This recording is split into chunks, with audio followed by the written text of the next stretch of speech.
Muito bem, estamos de volta com Conexão Popular, conversando hoje com o secretário de Serviços Públicos, Alexandre Magno. Secretário, descarte inadequado de lixo hospitalar. Isso foi denunciado por vereadores aqui na Câmara Municipal, Hospital São Lucas, Regional e Universitário.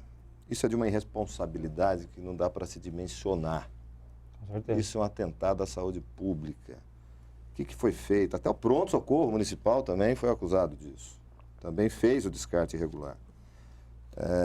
O senhor disse que foi um caso isolado. O senhor, evidentemente, investigou. O que houve para tamanha irresponsabilidade?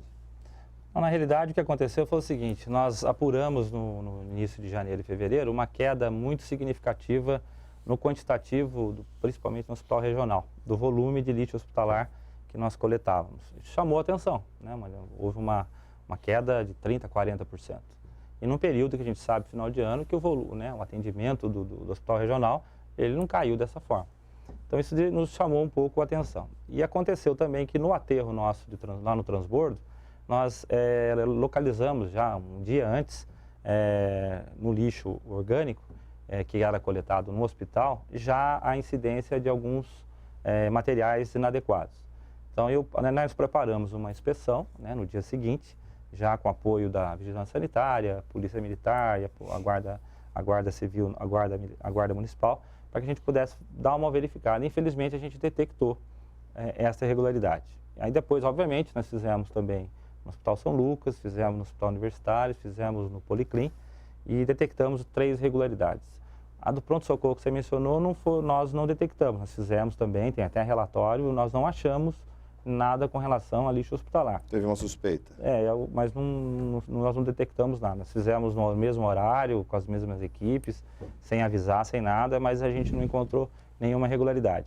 E o que ocorre? Então, além do problema do recurso, né, o que levou a essa fiscalização foi por conta de uma suposta... Olha, em vez de deixa eu retificar aqui, que não sou eu que estou dizendo que teve. Estou falando que alguns vereadores fizeram a denúncia de que o pronto-socorro também... Mas nós fizemos lá e não detectamos nada não. E aí o que acontece? Com essas apurações, qual era, além da receita, que diminuiu muito, era a preocupação dos riscos que isso leva aos coletores, né? Porque na medida que você tem alguma agulha contaminada, a luva que ele utiliza, ela não é apropriada para resistir a esse impacto. Claro. Aí, se você tem uma agulha com uma contaminação de hepatite, AIDS ou qualquer tipo de doença, né, que seja contagiosa, efetivamente ele vai ser contaminado com a doença grave. E outros tipos de problema também, que é grave, de levar esse lixo para um aterro totalmente controlado, que é o de Tremembé, que é um... É isso que eu ia perguntar, e como é que é feito o despejo desse resíduo? Ele é feito na cidade de Taubaté. Nós fazemos um transbordo, né, que é o caminhão, ele bascula, joga naquele local, as máquinas vêm, jogam nas carretas maiores e vai para o transbordo, que vai para o tratamento em Tremembé. Em Tremembé. Em Tremembé. Lá também é feito algumas vistorias, todos os caminhões que são feitos auditorias, mas também há uma fiscalização. Mas, por exemplo, se acontece desse lixo chegar até esse aterro e houver uma fiscalização da CETESB, alguma coisa, esse aterro pode ser interditado. Mas você imagina um aterro daquele tamanho, que atende 20, sei lá quantas cidades, interditado por um motivo desse, é um transtorno enorme. Até porque ele é muito bem remunerado também, né? Não, e o aterro ele pode ter todo um processo legítimo para poder receber esses resíduos. É um aterro muito bem gerenciado, né? Eu aconselho a quem tiver a oportunidade de ir conhecer, é uma matéria interessante para vocês que são jornalistas, se não tiver a oportunidade de ir lá ver. A maneira que ele trata o resíduo é realmente um aterro de primeira linha. Então, só que isso gera um impacto. Então, não é só o fato da parte financeira, risco à saúde, e também, às vezes, a própria direção do hospital, né, da unidade hospitalar, não está sabendo o que está acontecendo. Às vezes é um funcionário que, de má fé ou por um erro, jogou, né, um lixo hospitalar num lixo orgânico, que ele, às vezes, não tem nem noção do que ele está fazendo. Lógico, nós fizemos reuniões com o hospital, né, com o Hospital das Clínicas, e a Vigilância Sanitária também, veio o pessoal de São Paulo. Agora eles criaram um mecanismo lá de maior controle, mas a gente continua fiscalizando. Na medida que a gente encontrar, né, a gente vai efetivamente aplicar aí as medidas necessárias aos hospitais. Secretário, tem uma propaganda do governo federal dizendo que 80% do problema da dengue quem pode resolver é a população e 20% do governo. Esses índices certamente se aplicam aqui em Taubaté também. Como é que tem sido feito o trabalho de limpeza nos terrenos baldios? A prefeitura tem aplicado a lei, multa? Como é que tem sido a participação da população? Ela está mais consciente hoje porque a questão, o bicho pegou mesmo, né, de vez? O que o senhor tem a falar sobre isso? E os terrenos particulares também?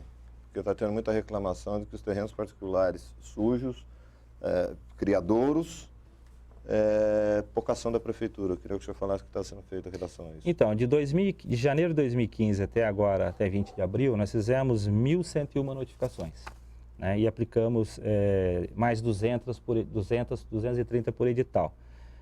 Por quê? Porque o proprietário não mora em Taubaté e você tem que notificar. Então, nós notificamos uma vez, não tendo a providência tomada da limpeza do terreno, que tem que ser em 15 dias.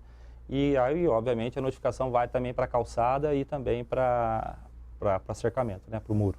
Aí é 60 dias de prazo. Então, nós estamos aplicando as multas para quem não efetivamente faz esse trabalho. Notificando pela segunda vez, aplicamos a multa em dobro. Não fazendo isso daí, nós estamos agora limpando o terreno, né? Já começamos, porque a prefeitura, eu acho que ela tem que primeiro servir de exemplo. Primeiro nós temos que fazer a nossa parte. Então, nós estamos cuidando de todas as áreas de lançamento de entulho que nós temos na cidade. A gente tem atuado de forma frequente, evitando o acúmulo, né? Em áreas ainda que, infelizmente, os PEVs estão funcionando muito bem, deu um resultado fabuloso para a prefeitura. Em termos de conscientização, ele é muito bem movimentado, está gerando muito material também para as cooperativas de reciclagem. Então, o que acontece? Nós estamos fazendo a nossa parte com os terrenos da prefeitura, né? Foge, às vezes, uma área ou outra que os próprios geradores reclamam, a mídia, a gente vai lá e tenta agir corretamente. Agora, os terrenos particulares realmente é um problema muito sério. Nós estamos desenvolvendo um projeto agora com um drone para que a gente possa intensificar essa fiscalização, para que a gente possa otimizar, né? Porque deslocar um funcionário com um veículo até um terreno, depois você vai lá no outro terreno. Aí agora com o drone a gente conseguiria já fazer o levantamento do BC e já mandar efetivamente a notificação. Não precisaria fazer a primeira vistoria porque ele já tira uma foto do terreno efetivamente com o mato já na altura indevida ou com o entulho lançado. Então isso vai dar uma dinâmica grande, a gente deve licitar isso em junho. Então esse trabalho vai ser um trabalho, tem em outras cidades já ocorrendo, e tem níveis de drones que conseguem pegar a temperatura da água para saber se aquele acúmulo d'água é suficiente para a proliferação ali E tem uma lei aqui aprovada de que a prefeitura pode entrar no terreno, Sim. pode limpar o terreno, mandar a conta para o proprietário e ainda mandar a multa. É isso que eles estão fazendo. Essa terceira etapa é essa. Então, porque ocorre muitas vezes, por exemplo, terrenos, nós já tivemos casos de limpar terreno que as pessoas fizeram uma denúncia de que era um terreno particular. Aí depois veio o Ministério, por que você limpou particular? Eu limpei porque senão vai virar um criador de dengue, vai virar uma confusão. Exato. Então tem Mas nesse caso, o senhor limpou, mas só teve que provar que, Sim, não, a conta vai para o proprietário. E aí a própria lei nos permite fazer isso, né? Não só a lei de combate à dengue, mas também a lei que determina aí, nós temos uma taxa de serviço que mede horas homem, horas equipamento, para cobrar. O problema é que nós não temos mecanismo para atuar de forma significativa. Deveria ter hoje aí uns 10 tratores coçadeiros e uns 50 homens só para limpar terreno particular. E tem quantos de 10, tem quantos? E eu tenho hoje 4 equipes de 30 homens, contando com a FUNAP. Né? Então é uma quantidade que, obviamente, com a implantação da PPP, a gente efetivamente muda essa configuração para uma quantidade mais significativa. É nisso que eu ia falar. Se nada der errado, se não tiver mais nenhuma reviravolta, tão falada a parceria público-privada, né, de serviço de limpeza municipal, está aprovada. Eu queria saber quando entra em processo, né? É a empresa que já faz a coleta de lixo, né, com mais uma que é do Nordeste. Isso. E aí diz o seguinte no consórcio: ficaria responsável pela coleta, transbordo e destinação de lixo domiciliar, que é isso em outro jeito que o secretário está dizendo, destinação do lixo domiciliar, a gente falava do hospitalar, varrição, limpeza de boca de lobo, poda de árvore, capina, corte de grama, coleta de lâmpadas e pneus, melhorias nas praças públicas. Secretário, isso aqui daria para Taubaté uma visibilidade de cidade limpa, moderna, agradável, aprazível, primeiro mundo. 30 anos a custo de 2 bilhões para os cofres públicos. Eu queria que o senhor dissesse para a população que se assusta quando fala nesse valor, mas se você particionar por 30 anos, né, qual é o prazo, por exemplo, de probatório desse consórcio que venceu a licitação para ver se o trabalho está sendo satisfeito? Uma coisa que a gente pergunta, e todos são, não é uma unanimidade, mas que a questão de coleta de lixo em Taubaté melhorou muito. Sim. Nós tivemos anos em que Taubaté tinha uma cidade no meio do lixo, né? Hoje melhorou muito. Eu queria saber a sua expectativa com relação a essa parceria público-privada, que, se eu não me engano, é a primeira que é realizada em Taubaté, né? Sim. Eu queria que o senhor falasse a respeito dessa, que desde 2014 vem sendo tentado, mas trava a licitação, trava isso, trava aquilo. Na realidade, o trabalho começou em maio de 2013. Né? Nós começamos as tratativas, né, e levantamento de dados, tudo. Então, levou aí um tempo significativo, quase 3 anos de trabalho. O lado bom de ter tido essa quantidade enorme de intervenção do Ministério Público, de vereadores, de particulares, de outras empresas, do Tribunal de Contas, porque foi bom porque nós saneamos o processo. Certo. Então, ele foi o mais justo possível, de forma a atender todas as expectativas legais que um edital tem que ter, do porte que é esse contrato. Quando você transforma os 2 bilhões dividido em 30 anos, ele é mais ou menos hoje o que efetivamente a gente gasta, né, dos contratos que nós temos hoje com várias empresas. Né? Eu tenho contrato de locação de equipamentos, eu tenho contrato com empresas de capina, eu tenho contrato de empresas de coleta, né, que é uma das consorciadas, de coleta de lixo residencial, eu tenho contrato também de equipamentos, né, de máquinas de roçada, enfim, esses contratos todos somados, mais do que nós gastamos, né, de esforço próprio, com equipamento próprio, mão de obra própria, ela é quase que equivalente ao que se eu fosse somar 30 anos o que eu gasto hoje, seria equivalente. Ela é um pouco maior, por quê?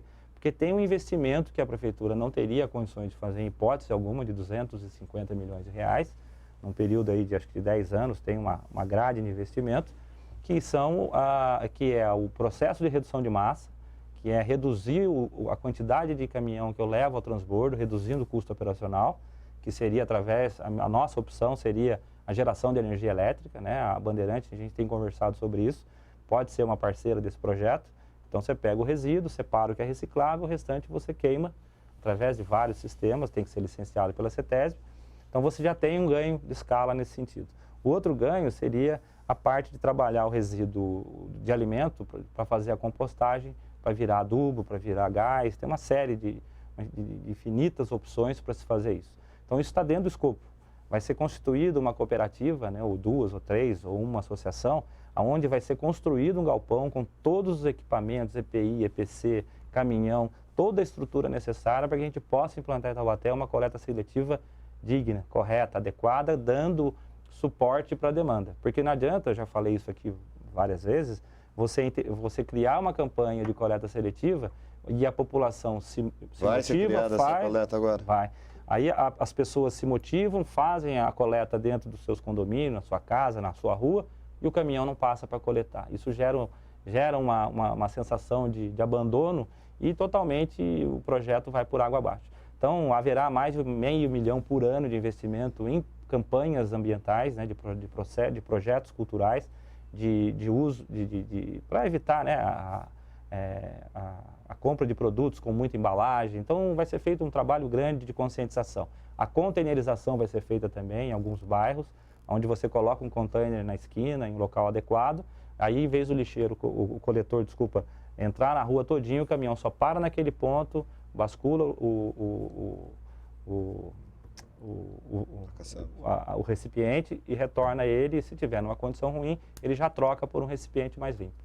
Então, isso tudo faz parte do escopo e nós vamos ter o quê? Aí a figura da Secretaria de Serviço Público passa de operação para uma secretaria com relação à limpeza urbana, de fiscalização dos índices de qualidade. Que nós de gestão, né? De gestão. Até porque, evidentemente, que deve ter, eu não me lembro qual é o nome, mas em caso de não cumprimento com o contrato, se infringir o contrato, tem multa. Multa. Aquele preço que tem que ser pago, cai. Cai. Né? E uma outra vantagem na PPP, na medida que a SPE, que é a Sociedade para Fins Específicos, que é esse consórcio, agregar valor ao produto dela, agregar receita, né, vamos supor que ela construa dentro da unidade que ela vai ter ali, ela construa uma unidade, por exemplo, a coleta de resíduo industrial. Estou dando um exemplo, ou geração de energia. 5% do resultado da receita líquida advinda daquela melhoria que ele colocou de receita vem para o município. E isso diminui a nossa tarifa para o pagamento. Então, quanto mais nós vamos ter que trabalhar em parceria com essa SPE para que ela otimize cada vez mais a sua operação e gere novos valores, né? Ela pode gerar, por exemplo, pneu. Pneu ele tem um valor agregado muito grande. Né? Você pode gerar com pneu uma série de insumos, de subprodutos. Então, a PPP ela traz todo esse contexto, vai ser construída a usina de resíduo da construção civil, com 8 tipos de subprodutos, que esse material vai vir para a prefeitura, diminuindo o custo com compra de materiais para base de pavimentação, para recuperação de praça. Uma coisa que me deixa curioso é com relação à poda de árvores. Sim. Num determinado período, a responsabilidade era da prefeitura, mas a Eletropaulo, a antiga Eletropaulo, que você conhece tão bem, fazia a poda. Na verdade, eles mutilavam árvores em algumas situações. Sim. Quando a prefeitura assumiu, estou dizendo não só Taubaté, outros municípios também havia mutilação da árvore. Sim. Né? E a rede elétrica é tremendamente prejudicada e, consequentemente, a população. Sim. Porque uma árvore não podada é sinal de blackout ali, com certeza. Luiz, quer fechar alguma coisa com relação a isso?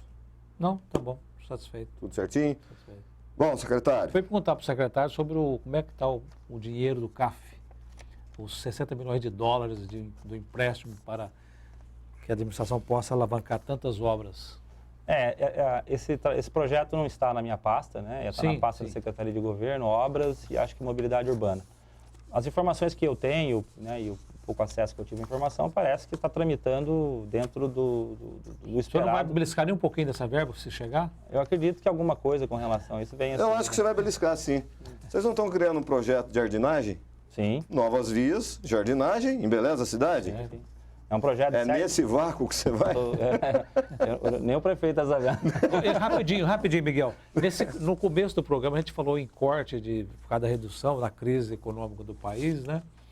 Esse corte é feito pelo senhor, o senhor tem autonomia, ou isso é feito em acordo com o prefeito, ou também com a secretária de Finanças? Como é que é feito? Como é que se decide onde vai cortar e o quê? Não, o prefeito tem tido muito bom senso, ele é uma pessoa muito razoável. Efetivamente, ele nos chama, a gente entra no entendimento, escolhe as prioridades, porque ele tem o conhecimento da cidade global. Né? Obviamente que ele conhece alguns assuntos de forma mais aprofundada, dependendo do escopo dela. E noção de todas as áreas, mais do que você. Lógico, com certeza. Ele entende muito mais de saúde do que efetivamente eu conheço lá, né? Apesar do relacionamento que a gente tem muito bom lá com o João. Mas ele conhece, sabe as necessidades, como ele sabe das minhas também.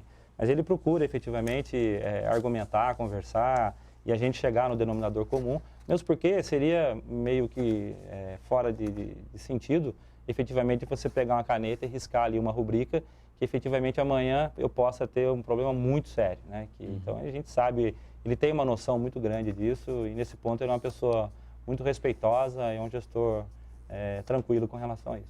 Secretário, queria agradecer e só lembrar, Rodoviária Nova, Camelódromo, Cidade Iluminada,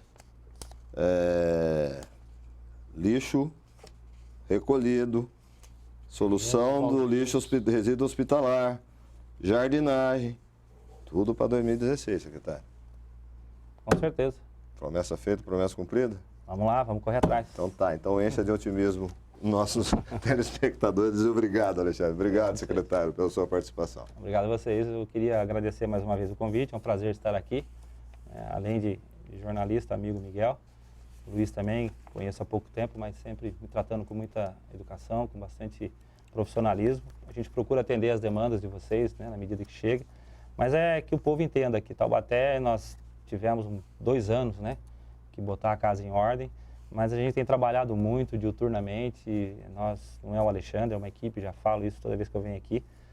Temos trabalhado bastante, cortado custo, respeitando as pessoas, tentando tratar todo mundo de maneira igual, tanto funcionários quanto os terceiros e a população. A gente procura atender todo mundo que vai à secretaria, né, vereador, população. não há uma discriminação. Então, a gente busca tecnicamente atender as diretrizes políticas do prefeito, né, de administração, mas também dar uma resposta aí à população, não do jeito que a gente queria, efetivamente. Nós temos uma série de problemas ainda, né, estruturais, financeiros, por conta aí dos cortes que nós tivemos que fazer, mas a boa vontade e o tratamento com recurso público a gente tem levado muito a sério. Então, é contar com a colaboração e a paciência de todos, que em médio prazo eu tenho certeza que Taubaté vai virar uma cidade de bom índice de qualidade, de vida e de segurança, se Deus quiser. Deus te ouça, secretário. Obrigado pela participação. Meu amigo Luiz Carlos. Vou falar uma palavra só. Uma palavra só. Oxalá. Tudo isso que ele está falando aconteça. Oxalá. Amém. Obrigado, Alexandre, secretário. Obrigado, Luiz Carlos. Obrigado a você que sempre nos acompanha aqui no canal 4 da NET e TV Câmara Taubaté. Esse foi mais um Conexão, a primeira TV Legislativa do Vale. Grande abraço e até a próxima.